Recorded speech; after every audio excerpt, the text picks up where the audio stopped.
Au début des années 60, un maraîcher provençal a fait une découverte qui aurait dû transformer l'agriculture française. Dans un coin oublié de son exploitation, tout près d'Avignon, poussait un arbre que personne n'avait jamais planté intentionnellement. Il faisait à peine 4 mètres de haut et passait presque inaperçu, mais chaque automne, il se couvrait de fruits rouges et luisants, si abondants que les branches pliaient sous leur poids considérable. 20, 30, parfois 40 kilos en une seule saison de récolte. Et cela durait depuis presque 20 ans, sans la moindre interruption. Pas de traitement chimique, pas de replantation annuelle, pas de tuteur, pas de taille compliquée, pas de système d'irrigation. Le maraîcher ne comprenait pas pourquoi cet arbre extraordinaire n'apparaissait dans aucun catalogue de semences du pays. Il a écrit aux pépinières, aux coopératives agricoles de la région et même aux revues spécialisées de jardinage les plus connues. Personne ne voulait en parler, personne ne voulait le référencer. La raison est aussi simple qu'elle est brutale à entendre. Cet arbre était beaucoup trop efficace pour le commerce moderne. Il rendait complètement inutile l'achat annuel de plants de tomates. Il rendait inutile le retour hebdomadaire au supermarché pour des légumes. Il rendait inutile tout le système économique construit sur votre dépendance. Ce que vous allez découvrir aujourd'hui, c'est l'histoire du tamarillo. L'arbre à tomates que l'industrie a volontairement effacé des mémoires, parce qu'il menaçait directement leur modèle économique tout entier. Bienvenue sur l'or vert. Si vous voulez apprendre à cultiver votre propre nourriture chez vous et cesser de dépendre de ce que le système veut vous vendre chaque semaine, abonnez-vous à la chaîne et activez la cloche de notification. Ici, on déterre ce qu'ils ont essayé d'enterrer pour toujours. Pour comprendre comment cette plante remarquable a disparu de France, il faut regarder ce qui s'est réellement passé dans les années 70. La France traversait alors sa grande révolution agricole et industrielle. Les semences hybrides de laboratoire envahissaient tous les catalogues. Des tomates conçues en laboratoire pour durer 3 mois et mourir ensuite. Des plants qui exigeaient de l'engrais chimique toutes les 2 semaines, des pesticides tous les 10 jours et des tuteurs neufs à chaque saison. Tout un écosystème commercial bâti sur l'obsolescence programmée des cultures. Tout ce qui durait trop longtemps devenait un problème pour les vendeurs. Et le tamarillo durait beaucoup trop longtemps pour leur goût. Cette vidéo n'est que la partie émergée de l'iceberg. J'ai rassemblé tout ce que l'industrie ne veut pas que vous sachiez. Tout est dans le pack complet du lor vert, des plantes médicinales que l'industrie pharmaceutique a voulu enterrer. Des traitements maison qui coûtent des centimes et fonctionnent mieux que ceux du commerce. Des techniques de conservation que vos grands-parents utilisaient avant le réfrigérateur.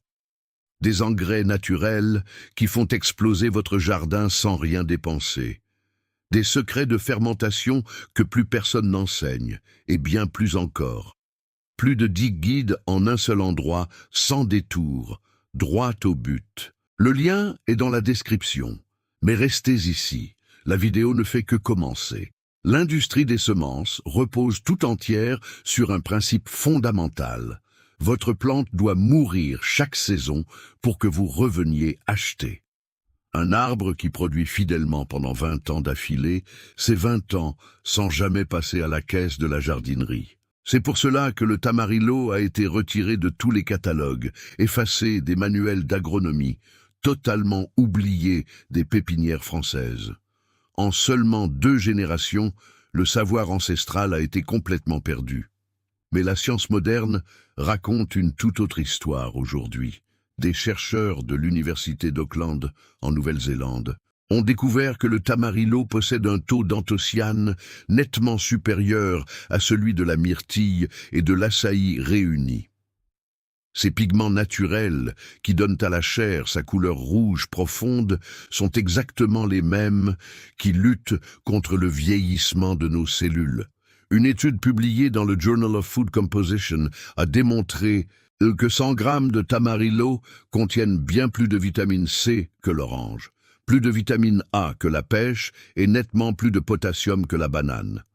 Pauvre en sodium, extrêmement riche en fibres alimentaires, avec un profil nutritionnel complet qui fascine les diététiciens du monde entier.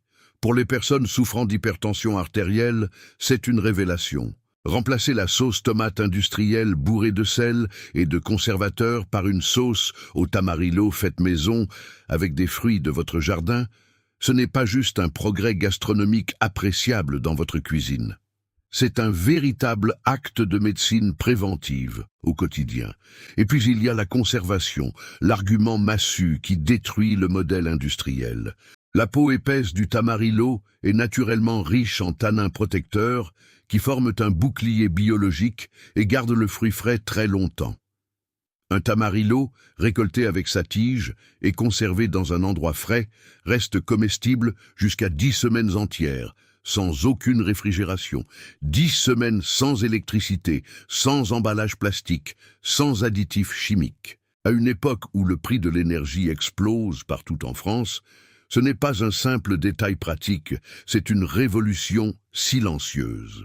Maintenant, passons à ce qu'aucune jardinerie en France ne vous dira jamais. Comment cultiver cet arbre de l'abondance sous notre climat tempéré? La toute première chose à bien comprendre, c'est l'origine de cette plante. Le tamarillo vient des hauteurs des Andes, en Amérique du Sud, de zones en altitude où les nuits sont fraîches et les journées douces. Il aime les climats tempérés sans extrême de chaleur ou de froid violent. La bonne nouvelle pour nous, c'est que la moitié sud de la France offre des conditions climatiques très proches de son habitat naturel. La Provence, le Languedoc, la Côte d'Azur et le Sud-Ouest peuvent accueillir le tamarillo en pleine terre avec une protection hivernale minimale les nuits les plus froides. Un simple voile d'hivernage suffit dans la très grande majorité des cas. Si vous vivez dans le nord de la France ou en région parisienne, où les hivers peuvent être longs et les gelées fréquentes et sévères, la solution idéale est la culture en grand pot, et c'est plus simple qu'il n'y paraît. Un grand pot avec un excellent drainage, posé en plein soleil, placé contre un mur orienté plein sud pendant toute la belle saison, et rentré dans une pièce fraîche et bien éclairée pendant l'hiver. Une véranda lumineuse, un garage vitré, ou un escalier bien éclairé conviennent. La plante perd ses feuilles en hiver et entre en dormance. Elle repousse au printemps avec une vigueur et une énergie étonnantes. Le sol est l'élément le plus crucial et aussi le plus souvent négligé. Le tamarillo possède des racines superficielles, fragiles et très sensibles. L'eau stagnante est son ennemi mortel, le danger numéro 1 à éviter. Vous avez absolument besoin d'un substrat léger et aéré, riche en matière organique de qualité, avec un drainage irréprochable. Mélangez de la terre de jardin avec du compost mûr et de la perlite.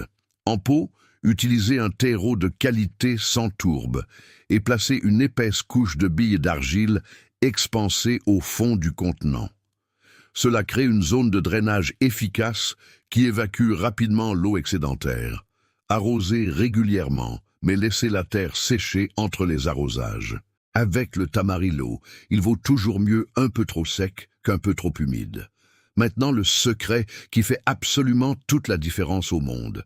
Entre un arbre chétif et maigre qui produit à peine quelques fruits et une véritable machine à récolte de 40 kilos par an, c'est la taille de formation et c'est d'une simplicité déconcertante. Quand votre plant atteint entre 80 cm et 1 mètre de haut, il faut avoir le courage de couper la tête du rameau principal.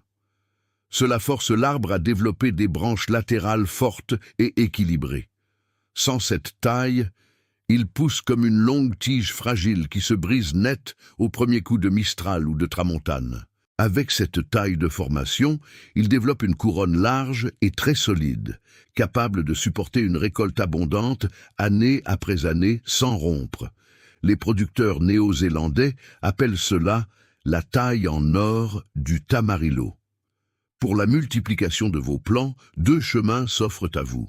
Les graines germent facilement et de manière tout à fait fiable en terreau humide. Mais comptez environ 2 ans entre le semis et votre toute première récolte.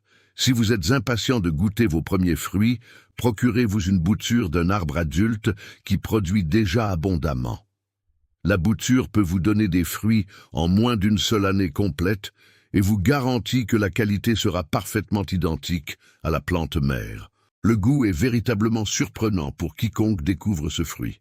Ce n'est pas une tomate, malgré ce que le nom pourrait suggérer. C'est un mélange étonnant entre la tomate, le fruit de la passion et la goyave.